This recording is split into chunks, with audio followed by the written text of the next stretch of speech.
Okay, we're going to start Chapter 4 and Section 4.1, Exponential Functions. Before we get to actual exponential functions, let's just review some rules of exponents. So our first rule of exponents here, x to the negative n equals 1 over, or 1 divided by, x to the n. Or if we flip that around a little bit, 1 divided by 1 over x to the negative n, or 1 over x to the negative n equals x to the n. And lastly, x over y, or x divided by quantity to the negative n, is y over x to the n, which is y over n divided by x over n, or y over n over x over the n. What we see each time here when I have a negative exponent is it caused the base to move. On this first one here, x to the negative n, if we view that as over 1 or divided by 1, the negative exponent causes that base, x, which was in the numerator, it causes that base to move to the denominator and the exponent becomes positive. Same thing here, 1 divided by x to the negative n. That x, that base, is in the denominator. The negative exponent causes it to move and to become positive. And then we see the exact same thing here.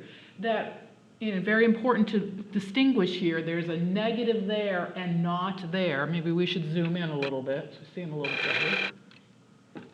Negative, not negative. And what happened to each of the x and y? They moved. And so what negative exponents do is they cause things to move. If you have a base in the numerator with a negative exponent, that base is going to move to the denominator and the exponent is going to become positive. If you have a base in the denominator with a negative exponent, that base is going to go to the numerator and then the exponent is going to become positive. So a couple little examples here. The first thing I do when I see that negative exponent is rewrite the expression without a negative exponent, so that's 1 divided by 2 cubed, or 1/8.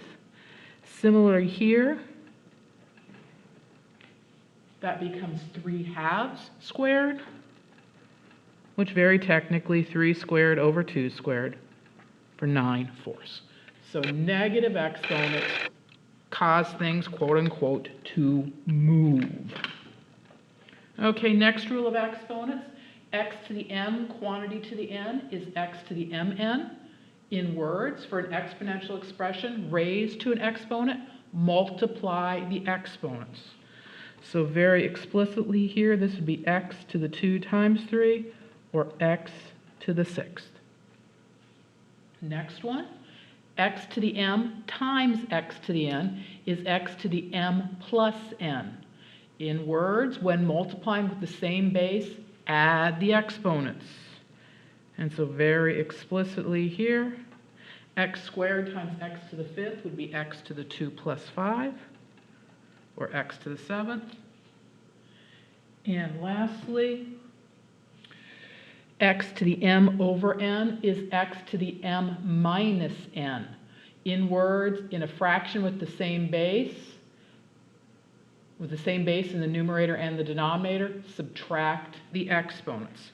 So very explicitly, that's x to the 7th over x to the 1st, which would be x to the 7 minus 1, or x to the 6th. Now, I should make one last comment on this one. I put the bigger exponent is in the numerator. That doesn't really matter. I could have done this problem, x squared over x to the 15th. Then I could say that's 1 over x to the 15 minus 2 for 1 over x to the 13th. In general, we just do our subtraction when we're dealing with these fractions here. We do our subtraction wherever the bigger exponent is. So in the second example, since the 15 was the larger exponent, I did everything, and that was in the denominator. I did everything in the denominator.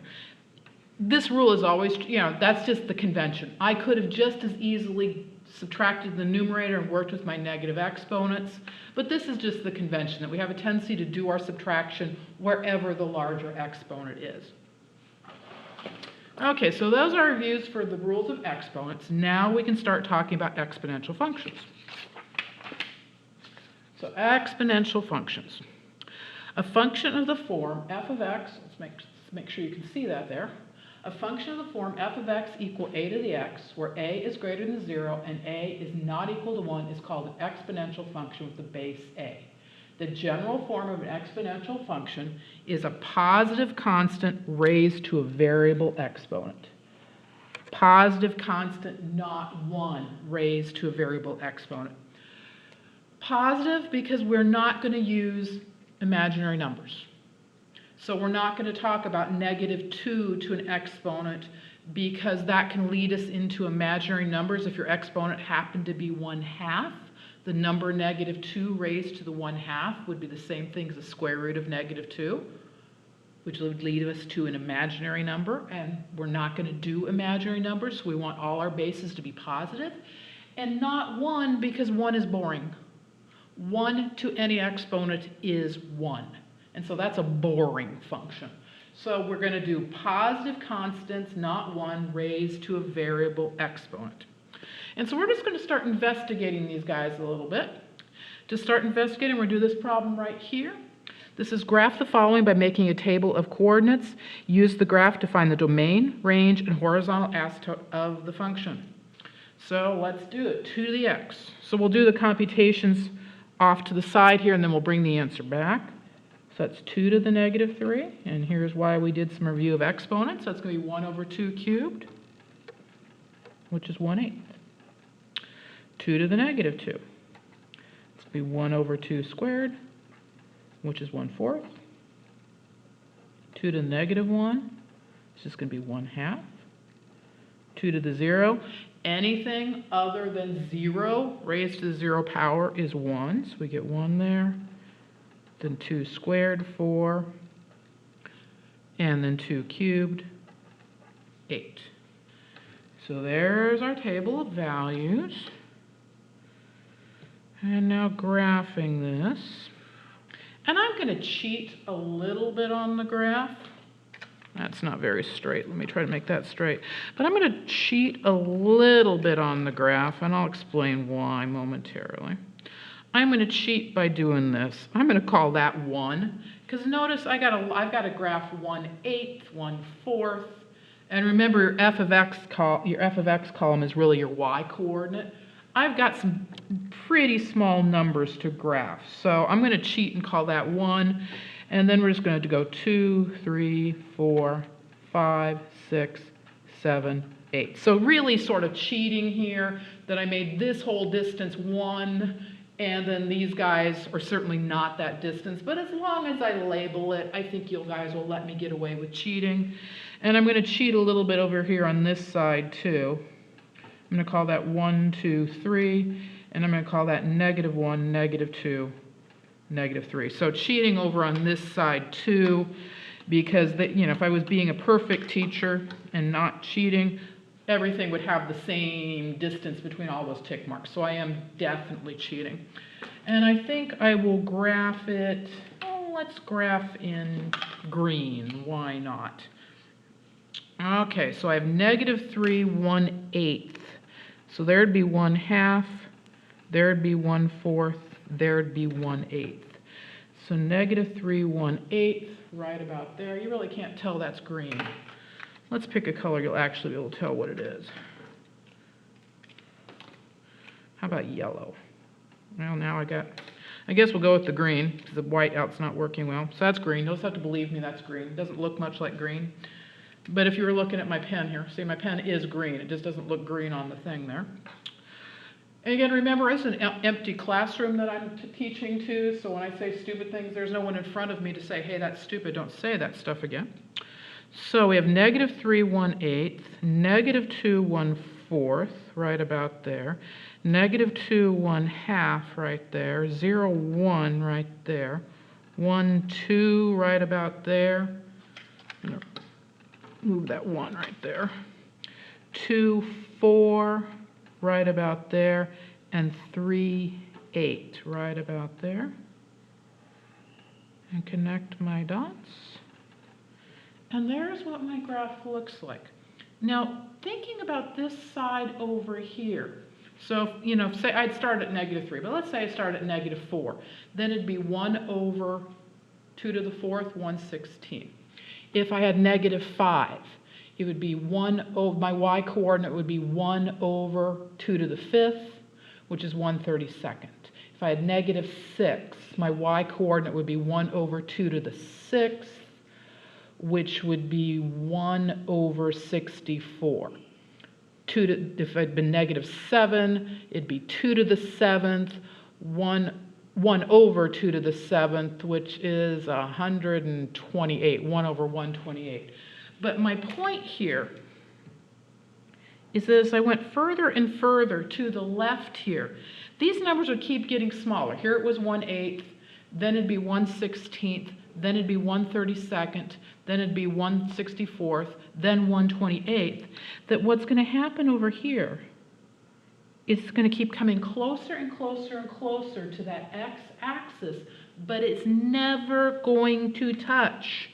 And so we'll write that over here. Comes close to x-axis, which happens to be y equals 0, but does not touch. And then over here, what's happening on this side? Over here, it's going to go nearly straight. Nearly straight. Let's write that so you can read it. Nearly straight up. What we're seeing here is the basic shape of an exponential curve, of a very basic exponential function. You know, yeah, we can make them fancy and then they'll do other things, but your really basic exponential curve looks like this. All basic exponential curves, and I missed that point a little bit, so we'll make it a little bit bigger. All basic exponential curves go through the point 0, 1, because anything other than the number 0 raised to the 0 power is 1. So they all go through the point 0 and 1. And again, we're talking about the basic guys, just a to the x. They all have this same basic shape. So then I can look at this, and then from my graph, because we were told to do these following things: domain, range, horizontal asymptote. Domain. Remember, domain is left to right, the x-coordinates, the x's. Well, when I look at this curve, it's going forever left, forever right, and so my domain is going to be negative infinity to infinity. And that's going to be true for all basic exponential functions, a to the x, which makes perfect sense. Remember, another way to think of domain is that it's the numbers that you can put into the function and you get an answer. The numbers you can put into the function and the function will work. Well, think about when you've raised things to an exponent. All through your life, no one has ever told you, well, you can use every number as an exponent except 0, or you can use every number as an exponent except -12, or you can use any number for an exponent except. You've always been allowed to use any number for an exponent, which corresponds to the domain being negative infinity to infinity. Range, that was low to high, the y's. Well, it almost goes to 0. So 0, 2, and then it goes nearly straight up on the end. And so 0 to infinity. And lastly, the horizontal asymptote.